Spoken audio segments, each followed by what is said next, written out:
Too.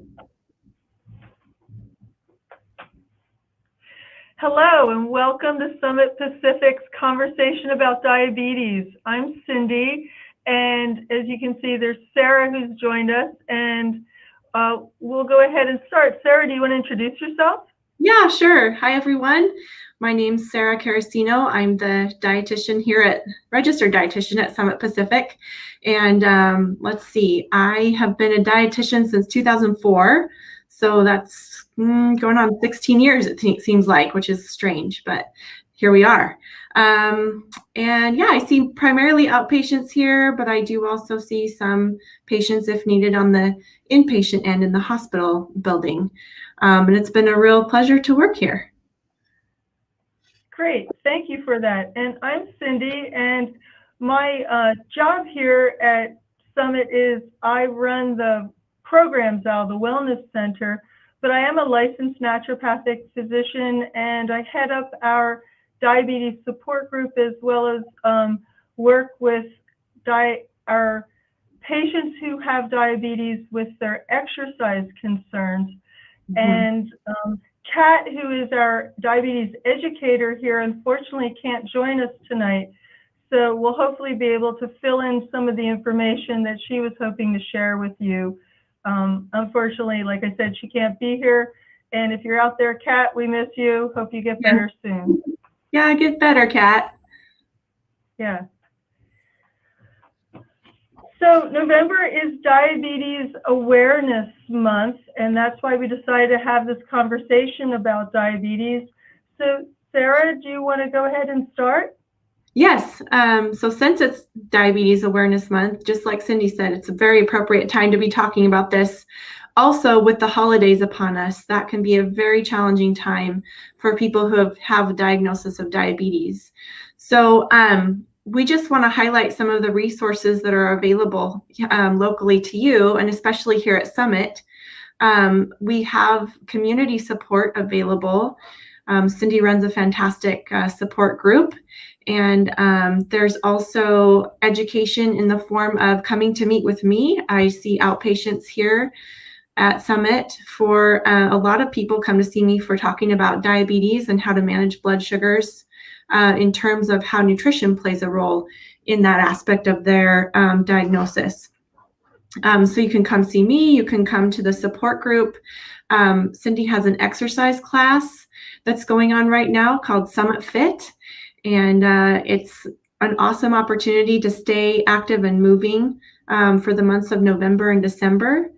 And Cindy, do you want to say a little bit more about that? Thank you.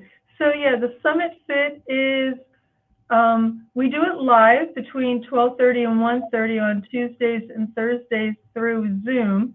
And the information is available on our public website. But it's a low impact exercise program, take you through some warm up. We do a little bit of aerobics, a lot of strength training and stretching, get your muscles moving. And we have fun for about an hour. And then if you can't join us during that time frame, then it also is recorded and then it will be posted within a day or two of after the class. So we had a class today, and I will send it on over to marketing, and sometime tomorrow it'll be up on the website so you can access it that way. I love that if you can't make it live, that you can get it later, because it's such a busy season. So that's really awesome. Thank you.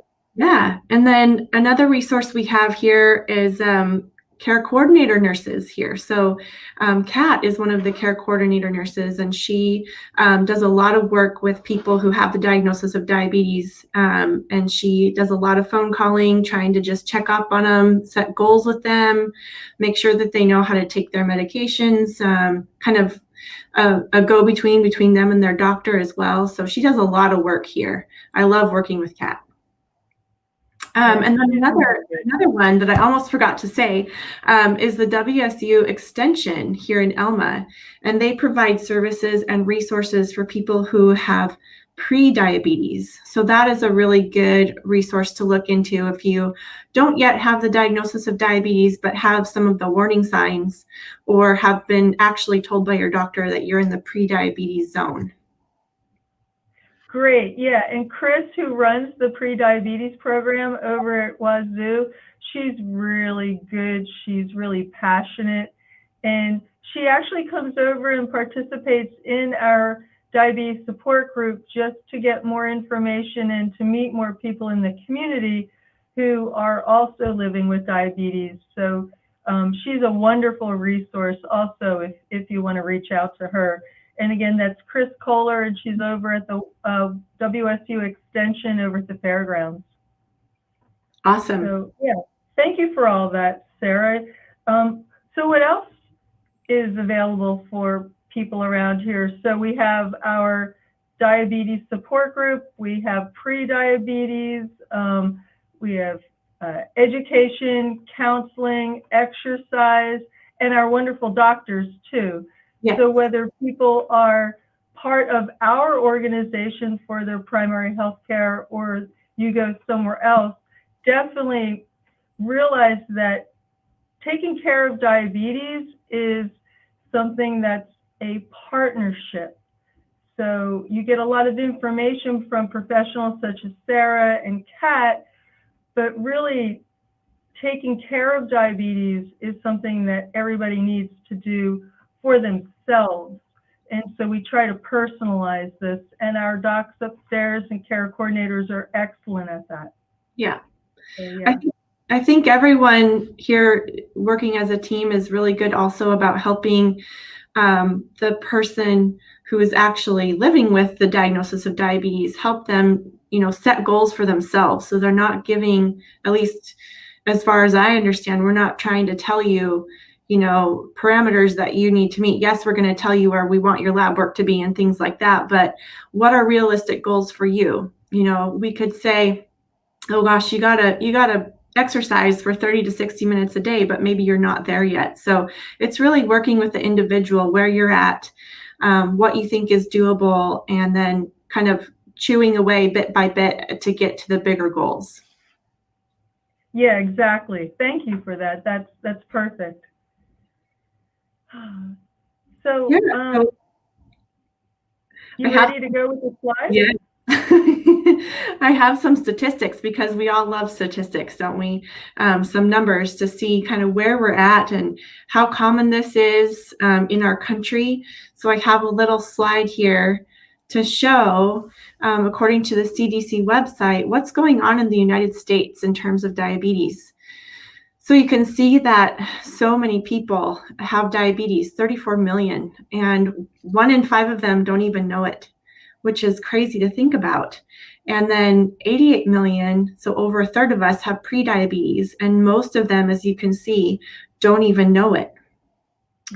Diabetes is the 7th leading cause of death in our country, and type 2 accounts for most of it. 90 to 95% of us, of people who have the diagnosis of diabetes have type 2, whereas about 5 to 10% in our country have type 1.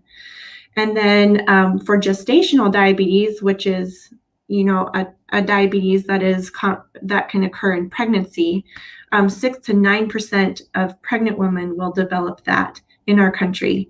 And that just leads to an increased risk of type 2 diabetes in the pregnant woman later in life, in the woman with the pregnancy later in life. And definitely in the last 20 years, the number of adults diagnosed with diabetes has more than doubled. So the American population is gaining weight and it's aging. And so we know that with age and with carrying extra weight, those are a couple of risk factors for chronic disease. And diabetes is one of those chronic diseases. Wow, that's really amazing. It makes me think that everybody should be having their blood work checked like at least once a year to really catch more. The more people we catch with pre-diabetes, the less people might have to have that diagnosis eventually. Yeah. Yeah, definitely. And I'm hoping, just this conversation tonight and then maybe more conversations to come, if you use some of the resources available here in our county, that maybe you can kind of think about, what can I do to prevent diabetes in my family? If any of you out there have a family history where family members have diabetes, that's a risk factor. And so thinking about, okay, what can I do to prevent myself from getting diabetes, and talk with my family about that as well. Yeah, that's a great suggestion. And can you comment about children and type 2 diabetes at all? Because it's it's becoming more of a thing. In the past, we used to call type 2 adult onset and Right. type 1 juvenile, and now we've kind of dropped that. And one of the reasons is um, the ages are being skewed, like more young people are being diagnosed with one and some older people are being diagnosed with the other. Do you want to comment on that? Yeah, I can comment about that regarding kids. I do see kids as part of my job here, and a lot of them are coming in with signs of insulin resistance, which can lead to diabetes later in life if it doesn't get managed. And then, of course, that can lead to, I just said that it can lead to type 2 diabetes, but yeah, we're seeing diabetes diagnosis in young kids. And it has a lot to do with activity and well, activity and food choices and, family history as well. So with kids, it's really important for them to be active, to be exercising. The recommendation is 60 minutes a day of play for kids in the age group of like 6 to 7 through 17 or 18. And a lot of times now we're seeing a lot of kids more sedentary. Um, Distance learning is happening right now. So they're are sitting in front of the computer screen for school. And then there's video games and YouTube videos and TV and some other things that kids are really enjoying these days. And that has a place, but if they're doing that quite often and not moving around enough, that's a risk. And then also, if kids are, not getting access to, a lot of whole foods, fresh foods, if they're eating a lot of highly processed foods, fast foods, um, those kinds of foods over time can lead to weight gain. And that combined with decreased activity is kind of a combination of failure for them. Wow, that's that's a lot to take in, because especially now with us being sequestered in family units and it getting cold outside, that's going to be a real, what's the word? Just a real deterrent to getting more activity. Mm-hmm. So yeah, something to think about for sure. Maybe we all got to get up and do 5 squats in between, Yeah. at commercials or something. My Yeah. kids used to get up and do push-ups during every commercial. That was the only way I'd let them watch more than an hour of TV every day. Yeah. Um, but And yeah, in, no, and in that's good to know.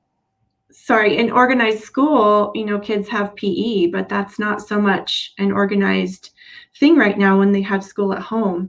So finding that time to move around, it can be inside or outside, but getting that intentional time to get them moving is going to be important. Whatever you can do. Yeah, exactly. And that goes for adults too. You got to move. We got to get up and get off of our bottoms every now and then. Hmm. Um, Great. Thank you for that. So just like we have some statistics here for the nation, I found a little bit of information for our county. In our county, 12.1% of us have a diagnosis of diabetes as of 2018, and that's up from 9% in 2016. So we can really see that the numbers are increasing, and we see that across the nation. But we can see, okay, the United States, it's increasing, but what about here at home? And I think that is a good thing to kind of keep in mind as we see. The rate of obesity increase and the inactivity increase, we're going to be seeing chronic diseases increase. Yeah. Wow. Thank you. That's Yeah. really interesting. So hopefully we can kind of nip this in the bud and turn the tide. Wouldn't that be awesome to be one of the healthiest communities in the state? That would be great. Yep, that's one of our goals, right? Be Right. one of the healthiest communities. Nice. Absolutely.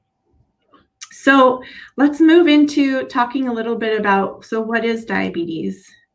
So Cindy, do you want to comment a little bit here? Yeah, I'd love to. So diabetes is something that affects your pancreas as well as the rest of our body. And I don't know if my cursor is going to show, but here's your liver up here. That's your gallbladder. This is your stomach and your small intestine. And this yellow is the pancreas, which actually sits behind the stomach. And the pancreas is this really amazing organ. It's both an endocrine gland, and it also helps with our digestive enzymes. It's really, really important. And for any of you who know about Alex Trebek, pancreatic cancer was what he just passed away from yesterday or the day before, unfortunately. But the pancreas is responsible for helping to control our blood sugar levels. And so glucose is like the fancy official name for sugar. So we're going to call it glucose from now on. And it releases hormones that help to increase or decrease the amount of glucose in our bloodstream. And the two hormones I'm talking about are insulin, which is the one that we always think about when we talk about diabetes, and the other one is called glucagon. And they work basically opposite each other. So insulin is this really great hormone that hooks up to receptor sites on a cell and allows through a certain process the sugar or the glucose to slip from the bloodstream into that organ that needs the sugar. And when everything goes great, the cells that need it get the amount of glucose that they need, and the rest of the sugar just keeps traveling through the system until it gets used by whatever tissues need it. Then, on the other hand, say it's been several hours since you've eaten, your stomach's starting to growl, but it's going to be a little while till you can get anything to eat. So through the hormone glucagon, also from the pancreas, it signals your liver, and the liver will release stored glucose out into the bloodstream to maintain your glucose levels until you can replenish through food. So that's how it typically works. Mm-hmm. What happens when things start to go awry is the insulin, the hormone insulin, is not as effective in unlocking or opening up the receptor sites to allow the glucose to slip in. So depending on whether someone's just glucose intolerant or if they honestly have diabetes, whether it's diabetes type 1 or diabetes type 2 or even just gestational diabetes, there's a problem with the mechanism of opening up the receptor sites to allow enough glucose to come in. Type 1, the insulin is not being made because it's an autoimmune disease. And so eventually the pancreas is unable to produce the insulin. So those who have type 1 are the ones who need insulin just so they can live. Otherwise, their body basically starves. Type 2, or those who are insulin resistant, what happens is the receptor site, the insulin can bind, but it won't open, or the receptor site won't allow enough glucose to enter into the cell. And so the glucose starts to increase in the bloodstream to such a point that the other tissues can't deal with it, and it starts to spill. And that's how we start to get some of the symptoms. So the problem is at the level of the tissues and the receptor sites. It's not that we don't make enough insulin. We do in type 2 gestational and when you're in glucose resistant. But what happens is it just doesn't work very well. It's almost like the mechanism is gummy and it just doesn't fit right. And so the mechanism just doesn't work as it should. Mm-hmm. Sometimes the body responds by trying to make more insulin. Sometimes it doesn't. And those are different stages of type 2 and gestational diabetes, which is probably more information than you wanted on this wonderful Tuesday evening. I'm sorry, physiology is one of my pet passions, so I just love talking about it. No, it's wonderful. It's awesome to hear, just how our body functions. It's just incredible. And I love the idea that, there's so many checks and balances in our body. We've got insulin, but then we've got glucagon, and they kind of balance each other out. But Cindy's right. When you have a challenge with the insulin, it's almost like, just not enough insulin can come into the blood. So type 1, there's no insulin. So there's nothing. You can't do anything about that. But with type 2, kind of paying attention to what we eat can definitely help with that. Not being able to get the sugar into the cell. It's almost like Cindy mentioned, it's like that mechanism is gummed up. So think of that lock on that cell, like a lock on the door, and that key just can't fit into that lock because it's all gummy. So ways that we can help reduce that from happening is going to be healthy, nutritious foods, and then exercise really helps quite a bit with that as well. So you can see up at the top of this slide that there are 4 main categories of carbohydrates, which are the foods that break down to sugar when we eat them. So we have starches and starchy vegetables, fruit and fruit juice, milk and yogurt, and then of course your sweets and sugary foods and beverages. So all of those foods will change to glucose, which eventually ends up in our bloodstream circulating around for our cells to use for energy. So it's important to know that the types of carbohydrates you choose are quite important because if you're having a lot of what we call simple carbohydrates, so think of like refined grains, so white bread, white rice, highly processed foods, prepackaged foods, fast foods, those carbohydrates have been highly processed. Sugar, added sugar, sugary beverages, those are simple carbohydrates. It doesn't take the stomach much to just digest them. But when we have whole foods, complex carbohydrates like whole grains, whole fruit, the starchy vegetables, beans and legumes, those kinds of carbohydrates take longer for the stomach to digest and break down to glucose because they're high in fiber. So high fiber foods help slow down how quickly our blood sugars rise. And that's going to be an important aspect for diabetes management. So we talked a little bit about how the body works. What about some warning signs? So you may not know if you have warning signs or not. And so something to keep in mind, some of the warning signs can be, very thirsty. So just can't quench that thirst. You might have to urinate a lot. So going to the bathroom, lots of trips to the bathroom. Also, if you are really hungry, that can be a sign. Of course, it's not always a sign. Sometimes we get hungry because we're really hungry. But very thirsty, dry skin. If your vision changes, if it becomes blurry, if you get, if you notice that you have a cut and it's just not healing very quickly, all of those can be signs of high blood sugar. And so definitely a good idea if you have the ability to get your blood sugar checked, especially if you have a family history along with some of these signs and symptoms, a good opportunity, a good time to do so, and just see, the earlier we can get that figured out, the better. Yeah, thank you. Wonderful. So So how do we actually know if somebody has diabetes? Like you were talking about getting checked. So I'll just name some of the tests that that we use to diagnose. So you've all heard of the A1C, and that is a relatively new test. Probably in the last 10 years or so, we've started using it. And what's really wonderful about this is you don't have to fast for it.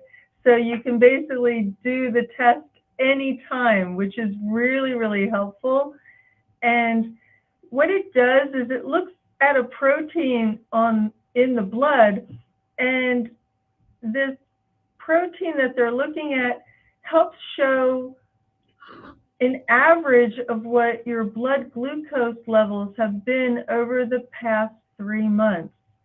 And so it's a really nice picture of just how you've been taking, or how a person takes care of themselves through their diet, their exercise, all their lifestyle habits over those 3 months, and how their body is responding to all of, what they're doing in their life. So that's one test that we look at. And we want to be below 6%. And Sarah, I don't have these numbers memorized, so catch me if I skew them a little bit.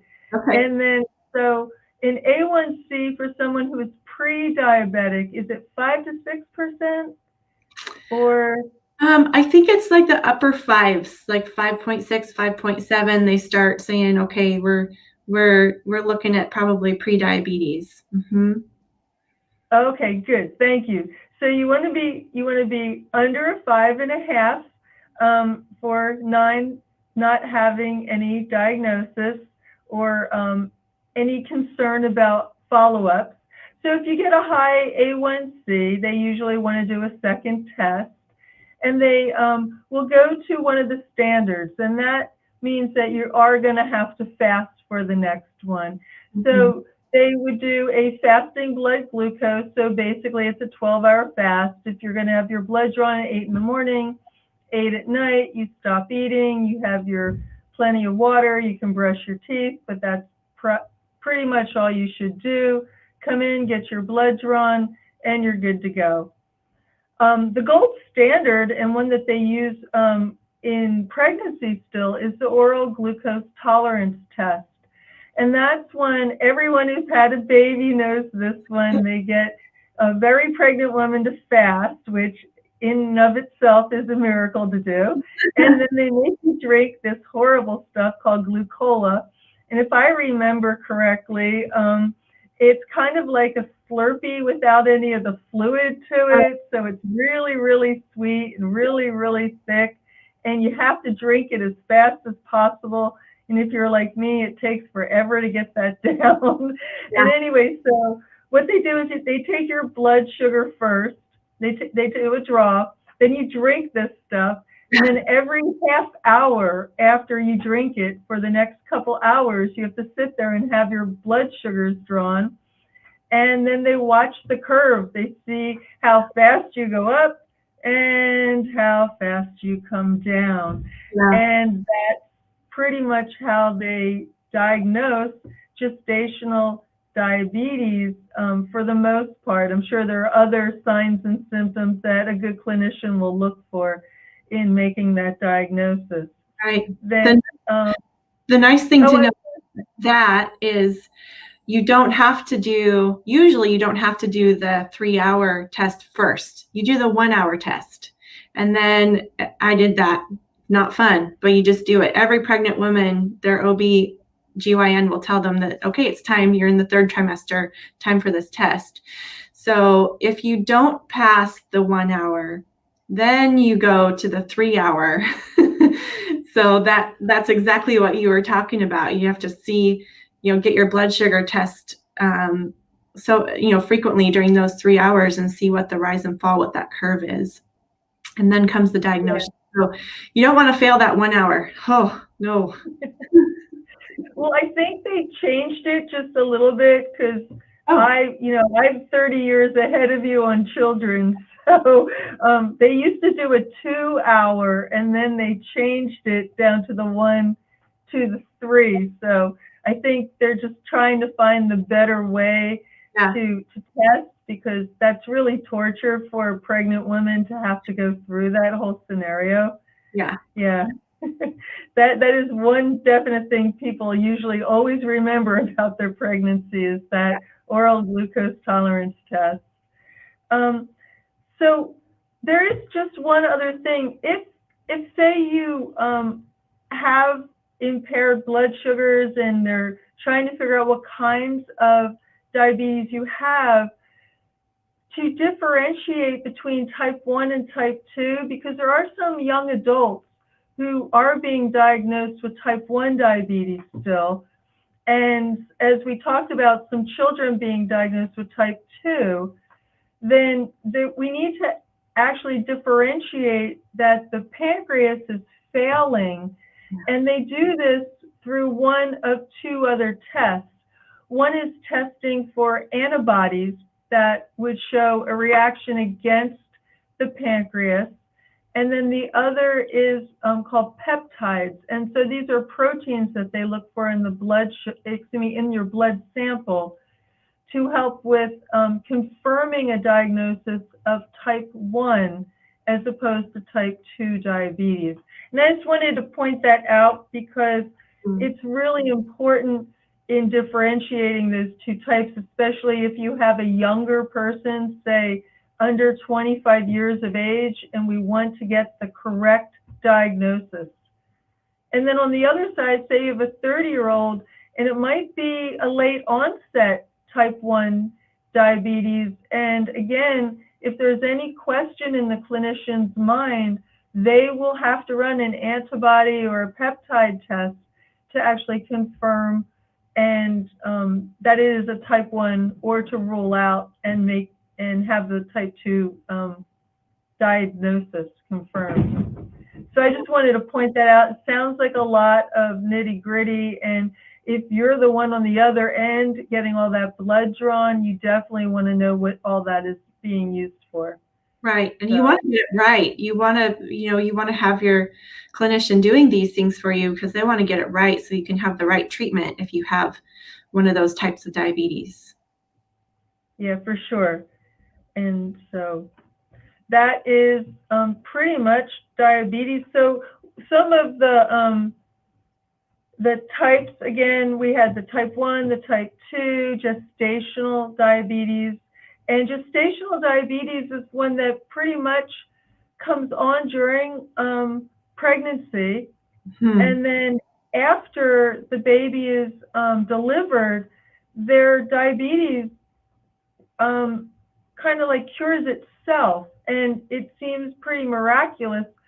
But there is something that they have to be aware of, and that is that woman now is at a much higher risk of coming and having type 2 diabetes in the future. But one of the other things to think about is your child who is just born is also at a greater risk for having type 2 diabetes later on in their life. Yeah, yeah. And it has a lot to do, correct me if I'm wrong, but a lot to do with the growth hormone too, because it's kind of, it's very active, and that can compete with how insulin works in the body. And so when I'm counseling women who come with gestational diabetes, I talk with them a lot. The growth hormone is very active in, overnight. So at night, through the night, and in the morning, it's pretty active. And so in the mornings, we don't want you to have, we want you to have a real small breakfast, maybe a whole grain with a milk and a healthy fat, but no fruit. And same in the evening, no fruit right in the evening. And definitely no sugary beverages, not even juice at any point during gestational diabetes. And that's, just until the baby's born. You can, there might be some room for you to incorporate some of those things and be less lenient afterwards. But again, like Cindy said, once there's a diagnosis of gestational diabetes, there's a higher risk for that woman to have type 2 diabetes later in life. So being conscious of the types of foods you put in your body will really be helpful for you in the future. Nice. Thank you for adding that. That was really nice. Let's see. Signs and symptoms. You did some of them. Did you do the warning signs? The warning signs, like being very thirsty, having to urinate quite a bit. I did talk about that. Do you have more to add? No, I guess my brain is going in 3 different directions trying to figure out if we did them all. Okay, that's good. That's good. And of course, the reason we're talking about managing this is we want to prevent, other things from going wrong later in life too. Right. And so diabetes, whether it's type 1, type 2, we have some risk, not risk factors, but things that can happen to our bodies if we don't have the diabetes under control. And so most of the damage happens to the vasculature, to our blood vessels. And we call them microvasculature kinds of problems, and there's macrovasculature. So the small things, let's think of the smallest vessels. The smallest vessels in our bodies are in our eyes, they're in our kidneys. And so those are 2 areas where we have to be really aware of. So some people who have diabetes, or excuse me, I shouldn't be saying that. People who live with the diagnosis of diabetes, I apologize for that. Anyway, so these people who live with a diagnosis of diabetes, it's almost a tongue twister, they have to be careful about taking good care of their eyesight. So getting your eyes checked every year, having them dilated, letting the technician look and see the vessels in your eyes, because really once you get a good look at the vessels in the eyes, you get a really good look at what the vasculature looks like in the rest of the body. So it truly is a window into that person, not only their soul, but to their vasculature. And so we want to be aware of the eyes, the kidneys. Again, the smallest of vessels are in the kidneys. And again, when sugar is uncontrolled in the system, it can damage these vessels. And when it starts to damage the vessels, the kidneys can't do their job very well. And their job is really, really important. They help to cleanse the blood. They help to remove impurities. They help to save all of the good minerals that we want to keep, like the calcium and the magnesium. They are there in helping to maintain and retain our protein structures. So when any of these vessels get damaged, then our balance of nutrients that go through the kidneys is thrown off. Some of them are lost to the system, and others that we want to expel sometimes are reabsorbed in. And so the kidneys, their function is compromised.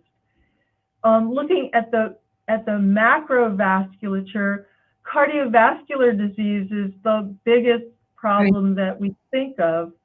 And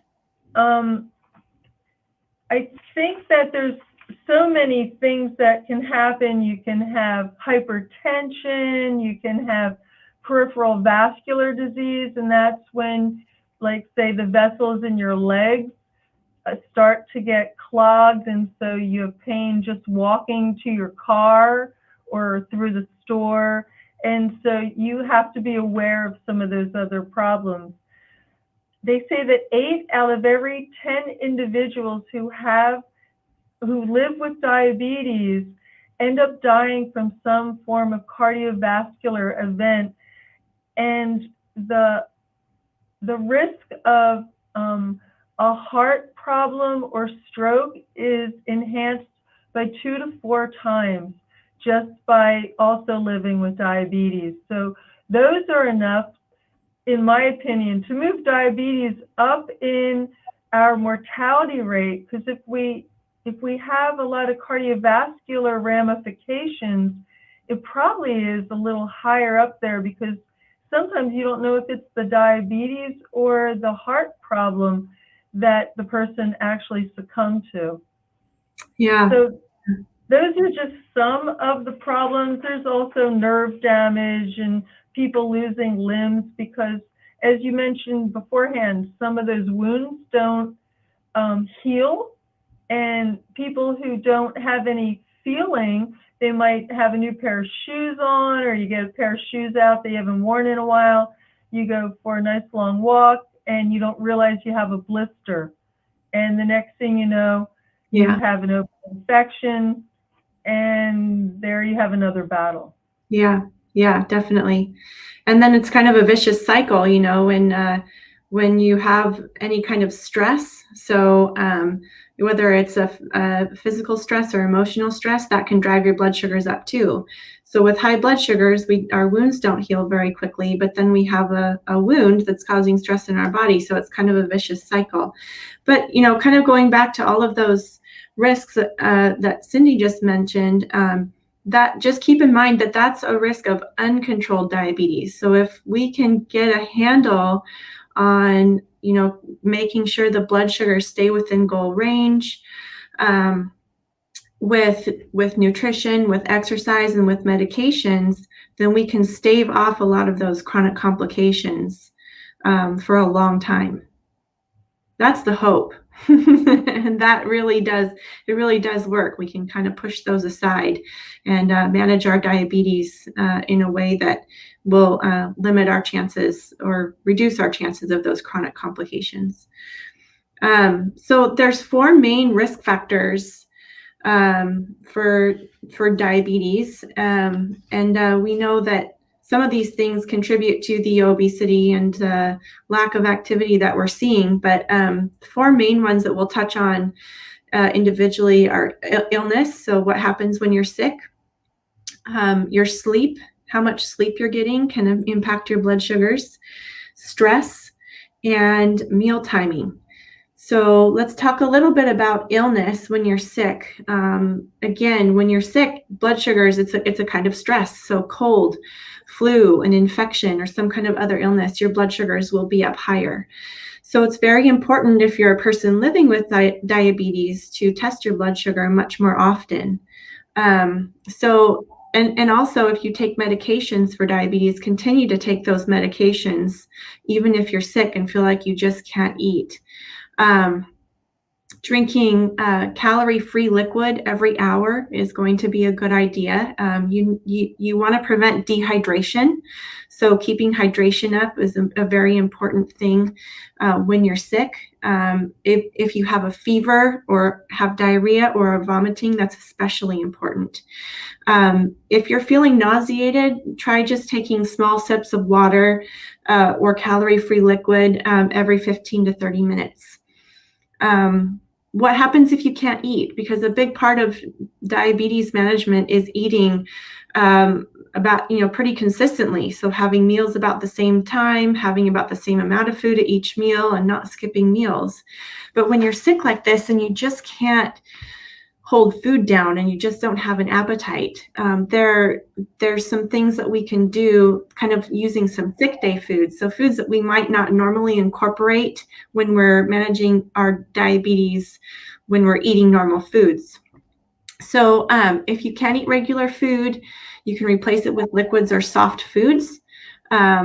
So you can use foods such as regular fruit juice in this scenario. So just keeping in mind that you're not eating regular food, but you need to have some source of consistent carbohydrate.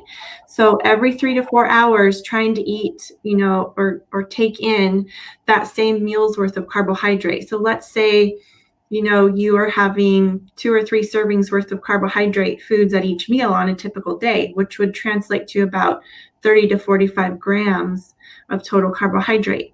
Well, if you can't eat any food, you could do something like a half a cup of regular Jell-O, or a half a cup of fruit juice, or a regular popsicle, or a cup of soup, or saltine crackers, or half a cup of Gatorade. All of those things would be about 1 serving size of carbohydrate that you might tolerate much better. when you can't eat regular food. And again, if you can't eat that much at once, then you can always adjust and have a little bit every hour. Wow.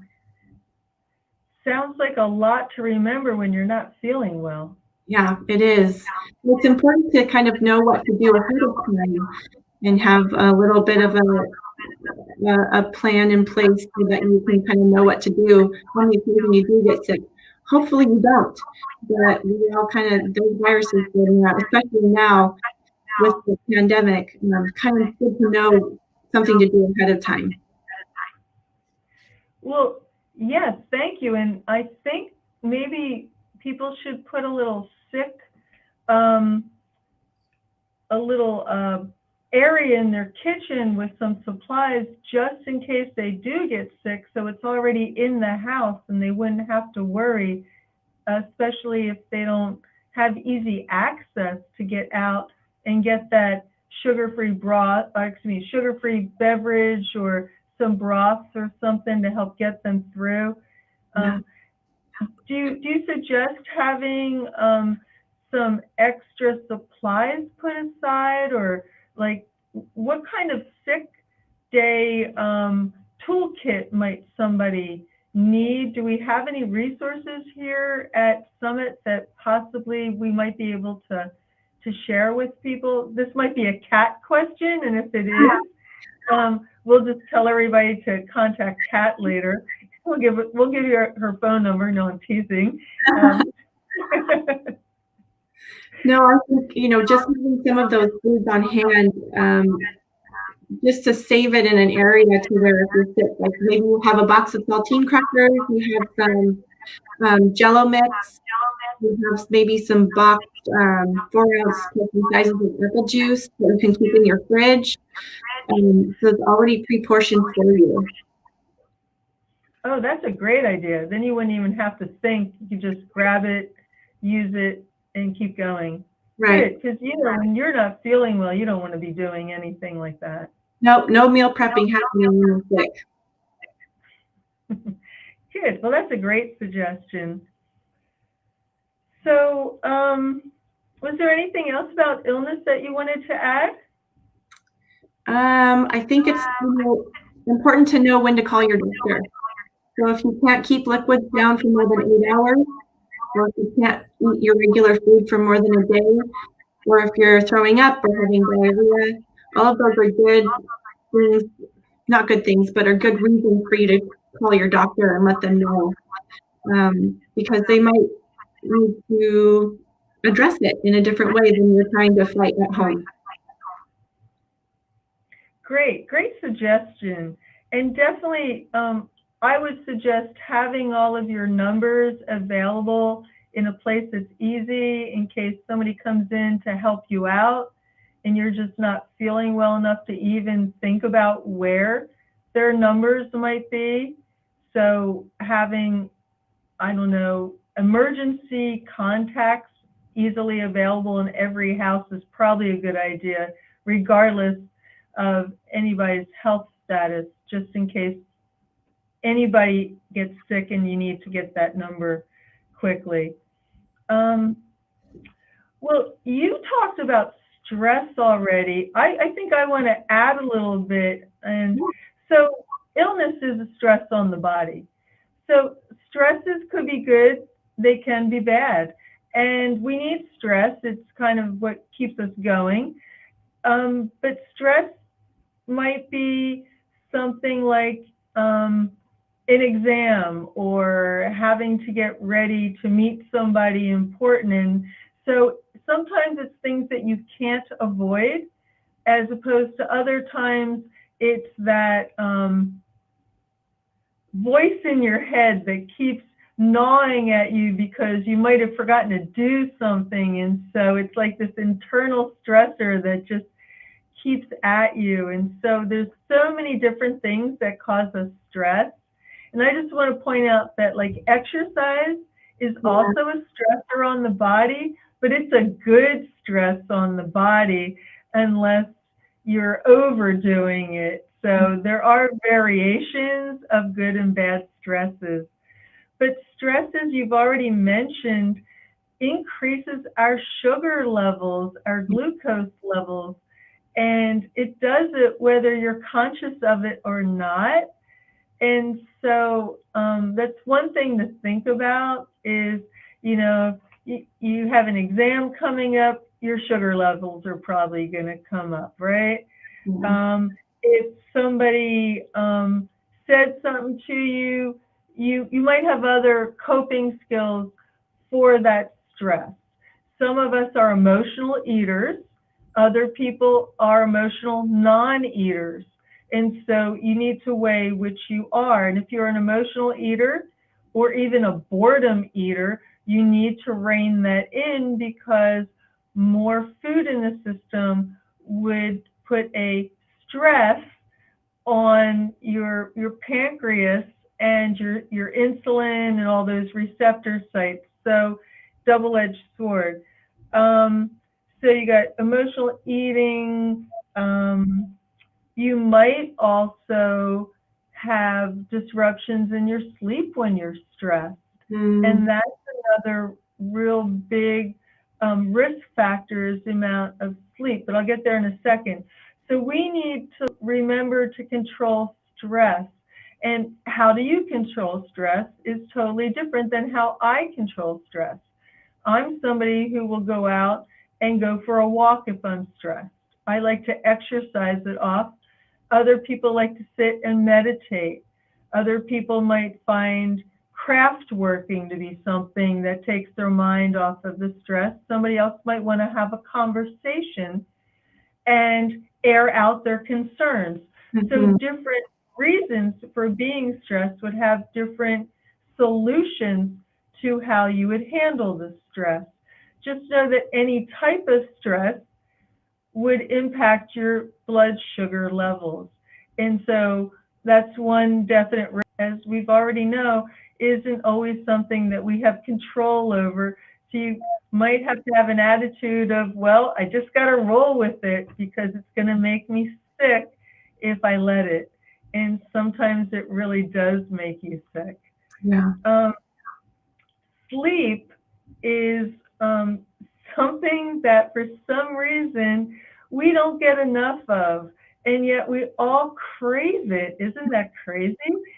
So the average adult needs between 7 to 9 hours of sleep a night. They say 7 is the bottom number, and meaning that you need at least 7 hours to be healthy. And they're finding that people who don't get enough sleep have two ramifications that's pretty apparent. One is they tend to be hungrier. And we don't know if you're hungrier because your cells are tired and so they're looking for something to kind of pick them up and give you more energy. That, I think that's how we use caffeine a lot of times. You don't really want that third cup of coffee, but you're kind of dragging, so you go get some more. And just know that caffeine will raise your glucose levels also. So you got to be really prudent about how much caffeine you drink when you do live with diabetes. But the more sleep you get, the more time your body has to repair and to regrow whatever needs to happen. Now, so little ones, you talked about the growth hormone. So little ones sleep a lot. I always talk about puppies and babies, you know, they sleep all the time and you turn around and then they're bigger. And it's because when we sleep, we have growth hormone. And so we have times where we grow, and then there's times where we repair. And so as adults, we don't really grow anymore. We might get a little wider, but we're not getting any taller. And so we want to have that repair process. And so if you have all these small microvasculature problems from high blood glucose levels, getting adequate sleep might allow your body to do some healing of those microvascular problems.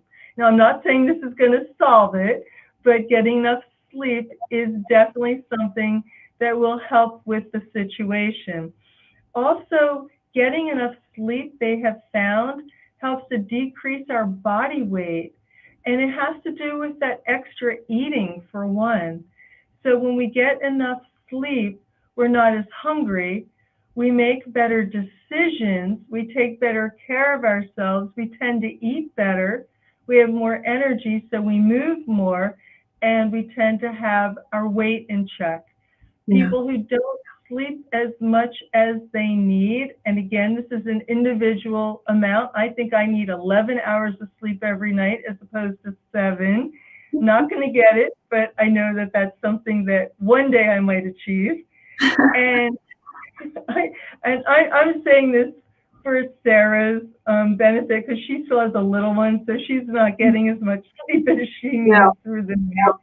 But yeah, so anyway, I'm just joking around. But so sleep is essential for so many reasons, but it really does help with keeping your weight in check, keeping your risk factors of diabetes low, because you will eat better, you will move more, you will make better decisions, you will take better care of yourself.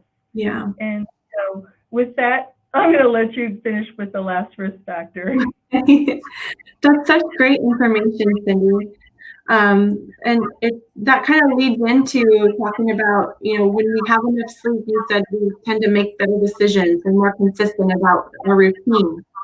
So one of the things that's very helpful to mitigate is the risk factor that comes with not having your meals timed correctly. It's very important for our blood sugars to have a little bit of intake consistently throughout the day. Our body really likes to have fuel about every 4 to 5 hours.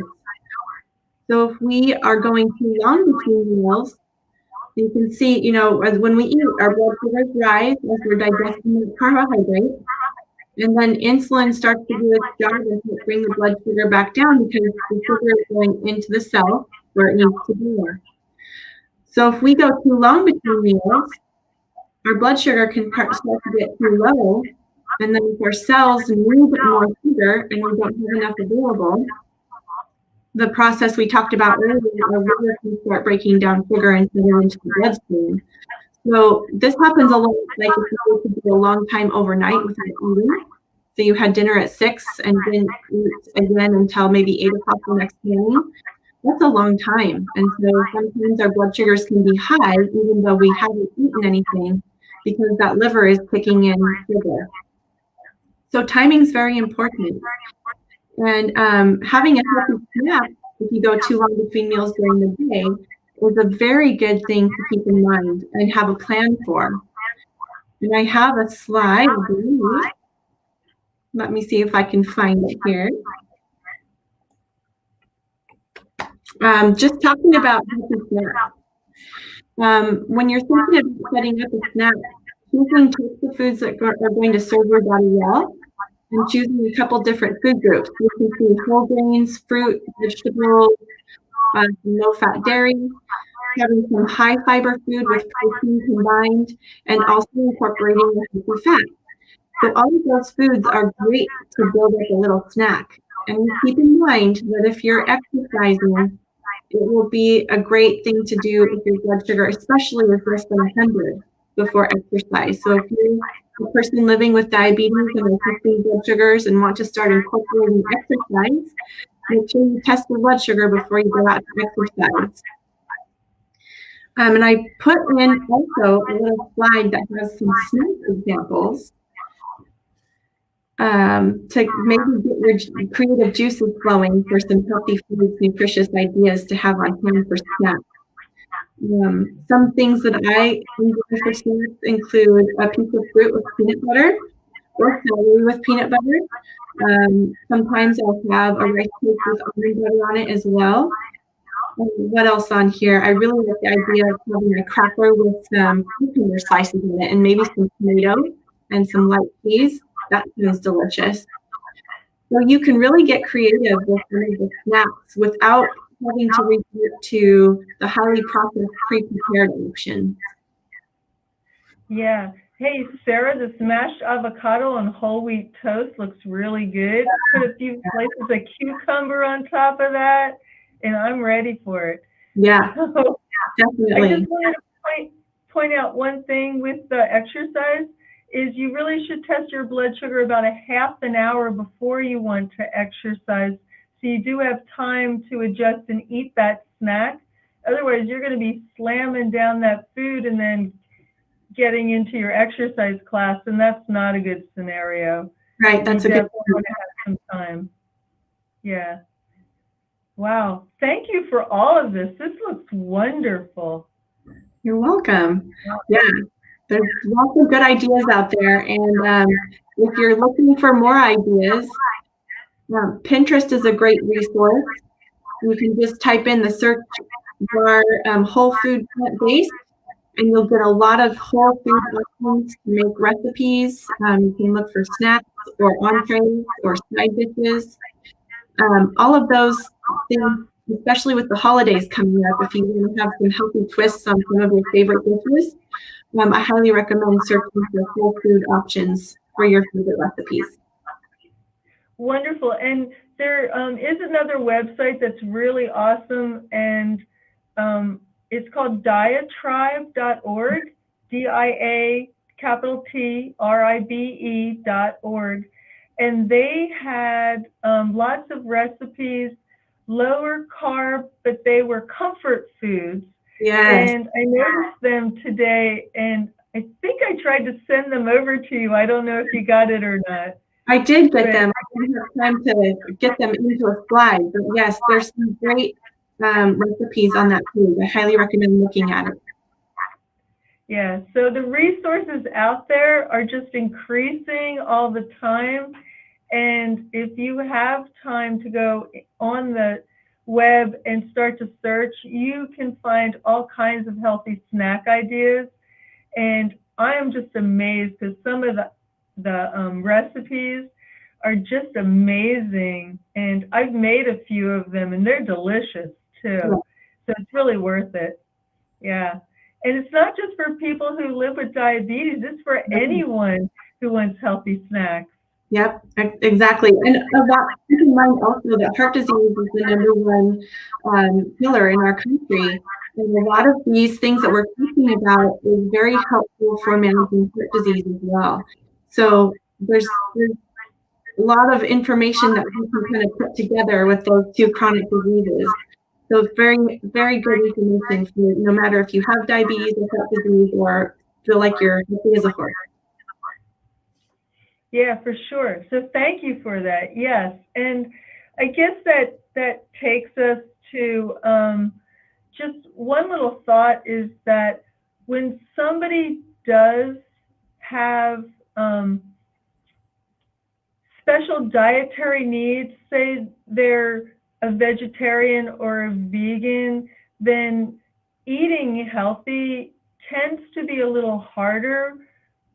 But just looking at these options up on the screen, I see lots of them that somebody who has different dietary needs could definitely find some examples that fit their own needs.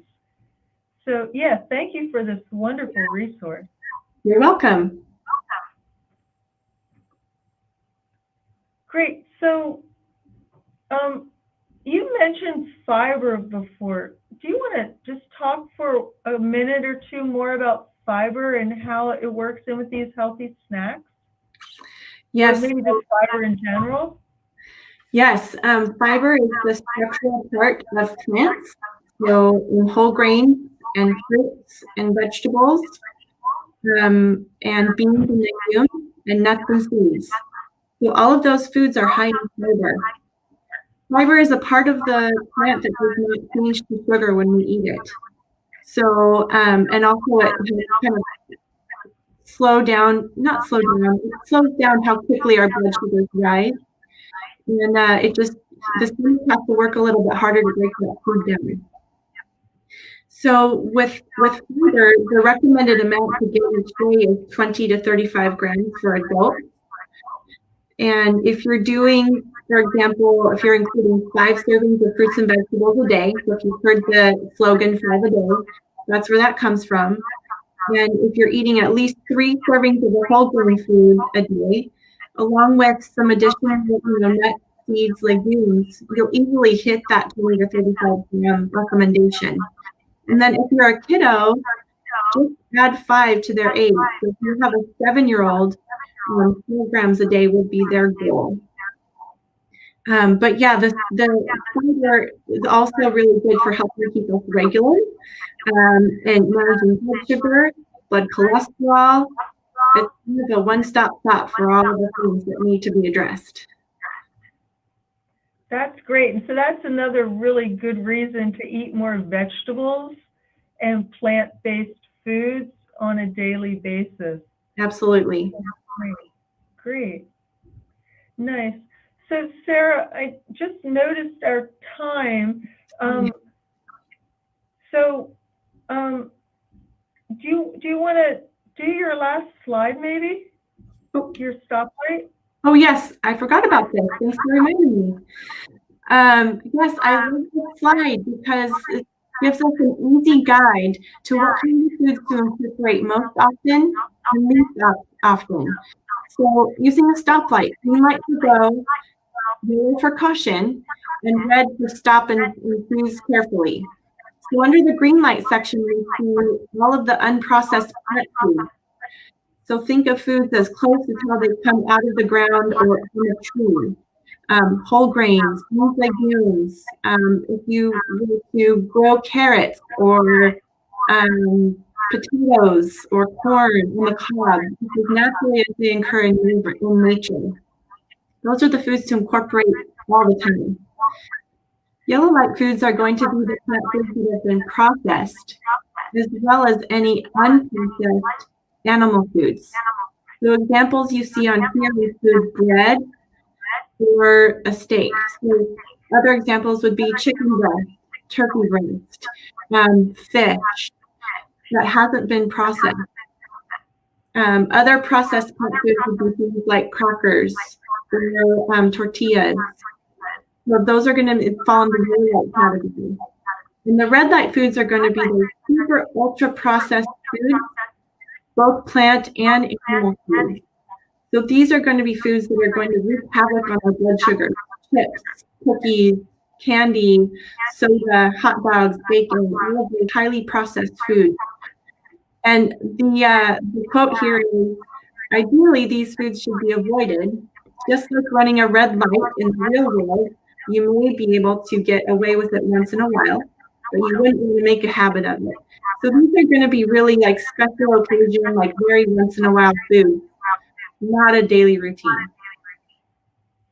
It's like that pumpkin pie slice at Thanksgiving. It's once a year. Yep, exactly. Yeah, and enjoy it when you have it. Right, savor it. Yeah, thank you. I love that visual. That's really, really good.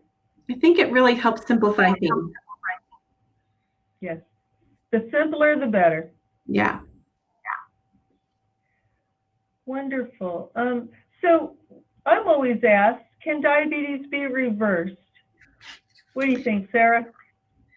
I think you can definitely manage. Once you are living with diabetes, you can manage your diabetes. You can make changes to your health routine, exercise, nutritious foods, and medication to help manage your diabetes. And as you make changes, it's quite possible to reduce the amount of medication that you need and sometimes be able to get rid of medications. But the downside to that is if you stop with the dietary and exercise changes you've made, the blood sugars can start to creep back up. And if you don't sustain those changes, there's a chance for those medications to have to be increased again. So it's definitely something that you can decrease the need of medication for and manage with diet and lifestyle, especially with type 2. Now, if you have type 1, that's not going away. But with type 2, you can manage it very well.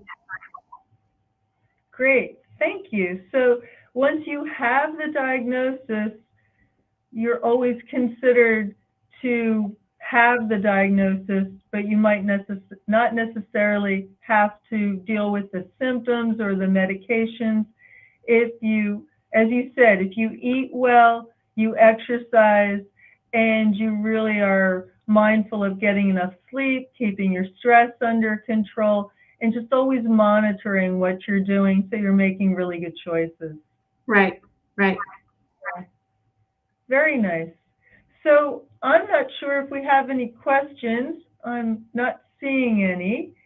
And we're pretty much got our full hour in, and I love our conversation. We could probably go on for a little bit more, but I have a feeling we should probably wrap up. Is there anything else that you want to add at the end? Final thoughts? Well, I just really appreciate this opportunity to be able to just kind of talk in real time about diabetes. And I do want to encourage all of you to take advantage of the resources available in our community, whether that be getting in touch with the WSU program or coming to a support group and kind of asking some more questions, getting more information. We're here, we're open to talking about it more, and we really hope that we can help out more. Great. Thank you for that. And we appreciate all of you who tuned in. And don't ever hesitate to contact us. That's Sarah Carasino, our registered dietitian. Kat Eddington is our diabetes educator up in care coordination. I'm Cindy Beck, and from Summit Pacific, thank you very much for tuning in. Have a wonderful evening, and good night. Good night.